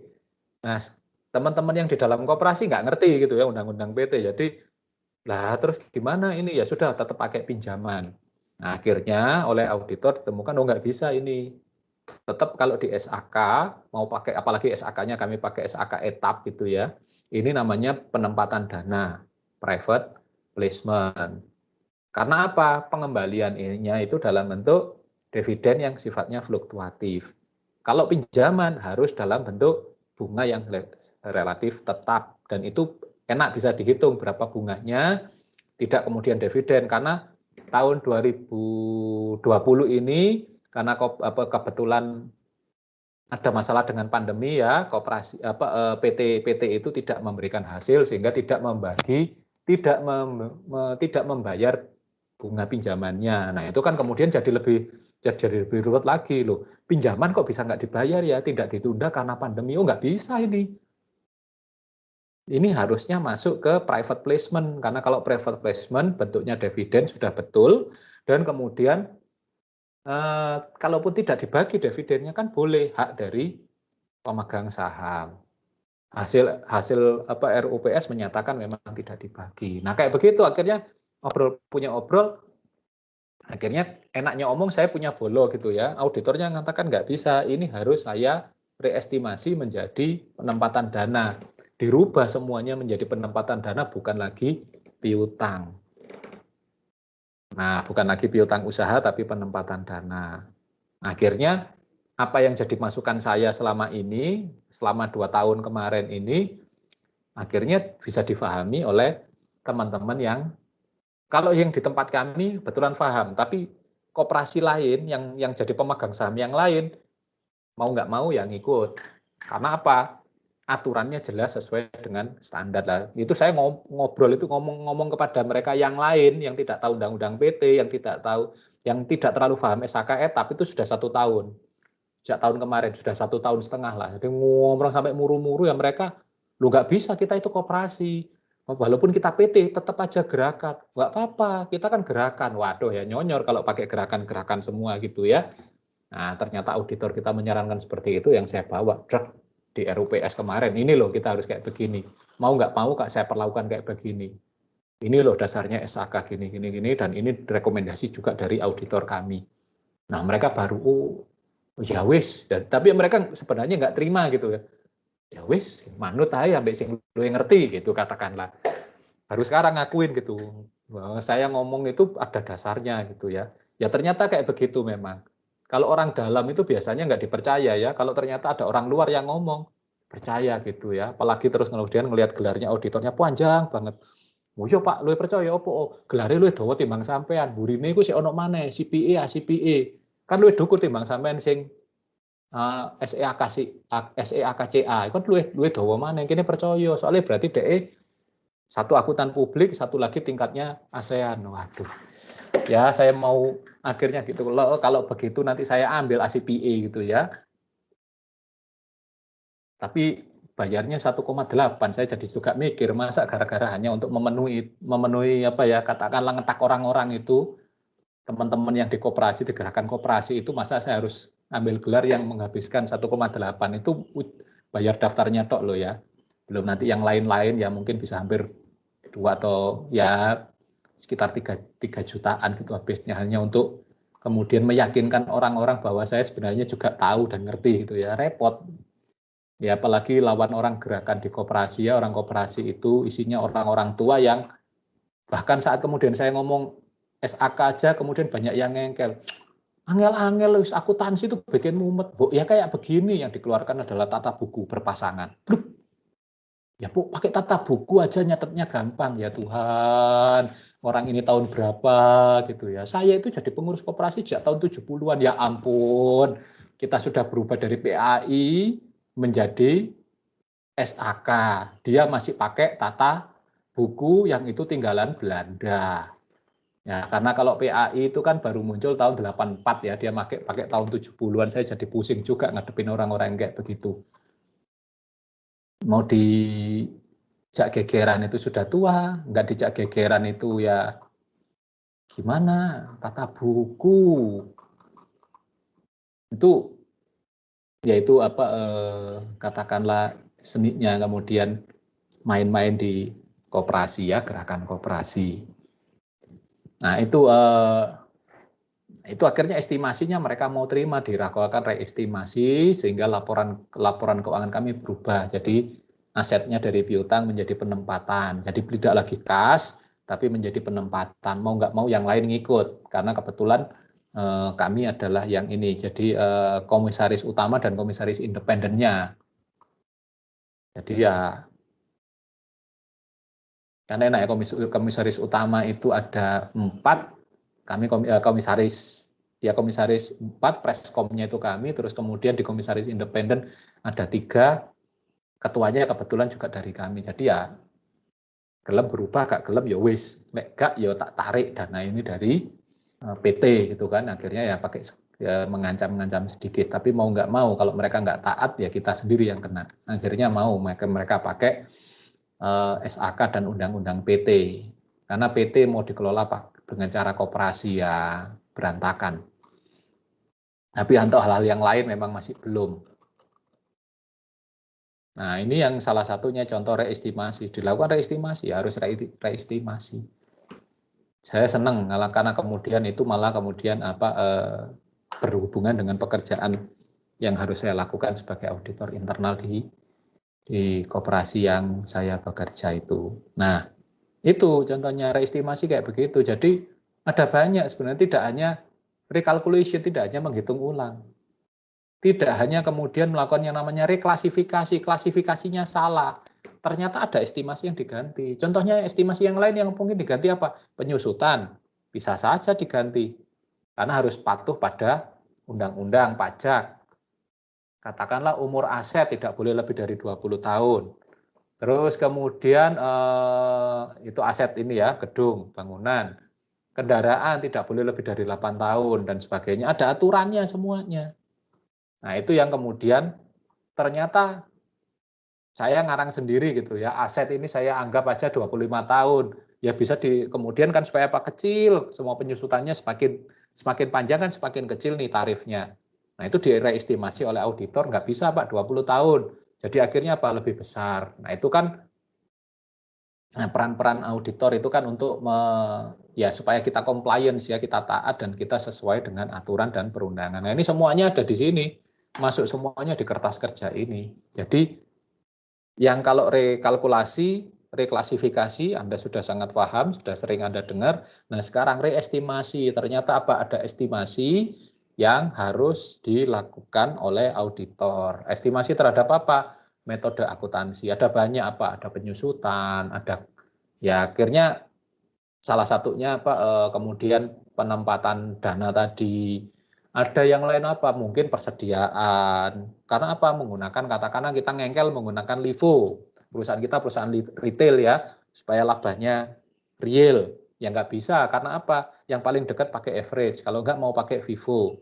Karena apa? Itu yang diperkenankan oleh undang-undang. Walaupun menurut SAK boleh, tapi kalau sudah undang-undang, laporan audited itu laporan yang untuk keluar, ya tetap harus mengikuti undang-undang, compliance dengan undang-undang. Ya sudah, mau pakai average atau FIFO. Nah itu kemudian bagaimana ya dihitungkan kan oleh auditornya, dihitungkan kembali sehingga laporan keuangan dengan laporan audit pasti bukan pasti ya, akan kecenderungan punya banyak perbedaan karena itu tadi ada rekalkulasi, ada reklasifikasi dan ada reestimasi metode audit. Nah, kalau sudah direestimasi, bagaimana dengan yang lain? Di sini kan ada banyak. Bagaimana dengan uji substantifnya? Wah, akan ada banyak yang berubah. Asersinya banyak yang berubah. Karena apa? Karena kita harus reestimasi. Karena reestimasi berubah metodenya, maka uji substantifnya pasti banyak yang berbeda. Ini ada pertanyaan, beberapa tadi pertanyaan mengenai uji substantif ya, baik dari Silvi maupun dari Maya gitu ya, pasti akan berubah. Karena uji substantifnya berubah. Estimasinya berubah, metode akuntansinya berubah, uji substantifnya pasti akan juga mengalami perubahan. Nah,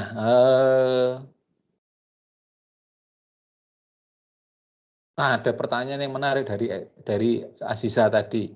Bagaimana transaksi dengan pihak berelasi itu tidak ada masalah secara akuntansi tapi tidak etis. Nah, ini ya. Jadi kalau secara metode, kalau transaksinya benar-benar boleh, tapi secara apa ya ngono ya ngono ning ojo ngono lah kalau bahasa Jawanya. Katakanlah dengan pihak berelasi. Nah, dengan pihak berelasi, ya contoh yang paling gampang. Kebetulan koperasi saya punya PT gitu ya, yang ada di itu kan PT itu operasionalnya di Bali. Ada banyak ya. Kalau di sini kita hanya nggak terlalu gede. Karena yang gede itu di Bali karena ada kita melakukan pembelian beberapa aset gitu ya di sana.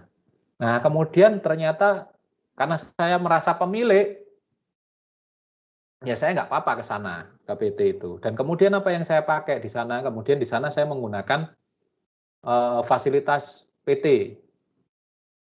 Fasilitas PT. Nah, karena PT-nya yang datang ini pemiliknya kan manut kan. Di sana saya minta fasilitas, saya nginep katakanlah seminggu dengan keluarga, tapi kemudian nggak bayar. Nah, itu kan berarti tidak etis dan tidak layak gitu kan. Nah, ternyata kemudian saya saya ke sana tidak di masa diskon, tidak di masa apa, tapi kemudian karena saya pemilik, saya mendapatkan diskon khusus. Secara akuntansi sah nggak? Sah. Boleh. Karena apa? Ya memang kemudian diskon itu kan diputuskan oleh PT-nya, tapi saya sebagai pihak berelasi itu kan tidak etis melakukan itu. Karena apa? Berarti saya mengurangi pendapatan yang di sana. Loh, pemilik loh Pak. Loh iya, tapi pemilik itu kalau memanfaatkan, ya kalau masanya diskon ya pakai di masa diskon. Kalau itu kemudian tidak di masa diskon, kemudian kita datang, tidak ada aturan dan sebagainya, tapi di sana kemudian kita diberi diskon khusus, itu sebenarnya malah gratifikasi loh. Masuknya di ranah gratifikasi, walaupun pemilik sendiri. Apalagi ini kan berjenjang. Saya kebetulan pengawas koperasi di sini. Koperasi kan bukan punya saya, punyanya anggota. Terus kemudian kami mendirikan PT, dan PT ini kemudian mengelola, ada beberapa hotel di Bali gitu ya, mengelola beberapa hotel. Nah itu kan, ya saya menginap di salah satu hotel gitu yang ada di sana. Terus kemudian karena saya orang sini, saya didiskon. Sah nggak? Sah secara akuntansi. Diskonnya kan jelas ya, katakanlah untuk menginap 1 hari 1 juta didiskon saya 50%. Jadi cuma 500. Tidak di masa diskon karena saya posisinya sebagai pengawas dari koperasi yang punya koperasi itu. Jadi waduh, pihak berelasinya kan panjang banget. Tidak dengan urusan kerja loh ya, saya bawa keluarga gitu ya. Nah itu kan kemudian nggak etis itu. Secara akuntansi sah. Nah itu contoh salah satu aktivitas kegiatan yang secara transaksi, secara transaksi tidak ada masalah, tapi tidak etis. Tidak etis itu nggak pantas gitu ya. Kalau etis itu kan urusannya bukan baik atau buruk, tapi tidak pantas. Otomatis apa? Yaitu tadi implikasinya saya mengurangi pendapatan yang di sana. Akhirnya kemudian implikasinya bagaimana? Bagaimana lebih jauh lagi? Nah, kalau kemudian seluruh pengurus pengawas koperasi itu yang di sana ini ada 4 ini kemudian ke sana bergiliran, maka jangan salahkan kalau kemudian di PT itu pendapatannya turun, di hotel, salah satu hotel itu pendapatannya turun, pendapatannya PT turun. Kalau pendapatannya PT turun, labanya PT turun, akhirnya apa? Dividen yang dibagikan kepada koperasi kami sebagai pemilik juga turun. Dividen turun, pendapatan dari koperasi turun. Pendapatan koperasi turun, akibatnya apa? Yang dinikmati oleh anggota yang lain itu juga turun. Nah, itu kan seperti saya melakukan gratifikasi apa? Karena saya menikmatinya untuk saya sendiri. Apakah itu boleh? Transaksinya sah, semuanya sah, ada bukti-buktinya dan sebagainya, terverifikasi semuanya. Tapi apakah itu pantas? Apakah itu etis? Pak, masa nggak boleh diskon? Kalau itu lagi memang masanya diskon. Kalau itu memang lagi kayak sekarang gitu ya, pandemi, ada program diskon dan sebagainya, saya datang kemudian atas nama pribadi, bukan nama pekerjaan, terus kemudian saya memanfaatkan program diskon itu sah dan etis. Tapi ini enggak, karena saya kepingin aja sama keluarga, daripada nganggur, daripada iseng, ke Bali gitu ya. Bukan daripada iseng ya, daripada nggak ada kerjaan, nganggur, iseng ke Bali, terus memanfaatkan fasilitas. Meminta fasilitas, apalagi kalau meminta fasilitas, itu yang namanya tidak etis. Itu ya sisa ya, jadi perbuatan yang kemudian impact-nya itu ya sakjane sah-sah ae. Nah, itu yang kemudian tidak etis gitu ya. Nah, itu salah satu transaksi yang tidak etis gitu ya. Nah, itu contohnya yang dengan pihak berrelasi. Itu yang sedikit yang bisa saya sampaikan tentang worksheet, kertas kerja, dan estimasi akuntansi. Kalau ini ngisinya nggak terlalu sulit karena di B110, 110 dan sampai B140 ya, tinggal tick mark aja dan tinggal drop itu ya, tinggal ngisi-ngisi aja mana dan sebagainya. Nah, oh ya, ini tadi ada ya contoh tentang estimasi mapping prosedur dan lead schedule, ini ada ya. Ada indeks 1, 2, 3, 4 dan sebagainya. Oke. Oh, saya pikir bukan ya, kalau itu nanti saya pikir depresiasi, bukan. Oke, nah itu contohnya itu ya. Oke, sampai di sini ada yang mau ditanyakan oleh teman-teman tentang kertas kerja pemeriksaan, KKP, dan estimasi akuntansi?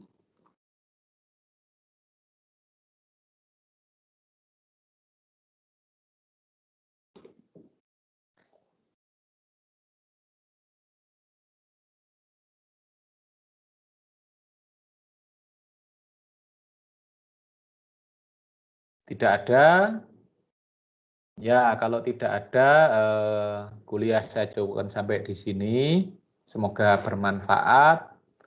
Semoga menjadi pengetahuan dan pemahaman baru bagi kita semuanya. Ya, kita akan tutup dan akhiri dengan doa. Tapi sebelumnya, ya bukan sebelumnya ya, nanti di doa itu titip juga untuk saudara-saudara kita yang ada di NTT dan NTB ya, dan khususnya teman-teman kita yang mungkin lagi apa ya, yang jelas satu ya mau nikah gitu ya, yang nggak tahu yang lain lagi yang dari Indonesia, dari Nusa Tenggara Timur, kalau terdampak, Nusa Tenggara Timur dan Nusa Tenggara Barat kalau terdampak, ya mari kita doakan bersama. Oke, sebelum menutup perkuliahan ini kita akan akhiri dengan doa untuk mendapatkan yang terbaik dari Tuhan, untuk perkuliahan kita, keberhasilan perkuliahan kita, juga untuk kawan-kawan kita yang ada di NTT dan NTB supaya tetap kuat, tetap bisa menjalani hidup mereka dengan baik. Berdoa menurut iman dan kepercayaan masing-masing, disilahkan.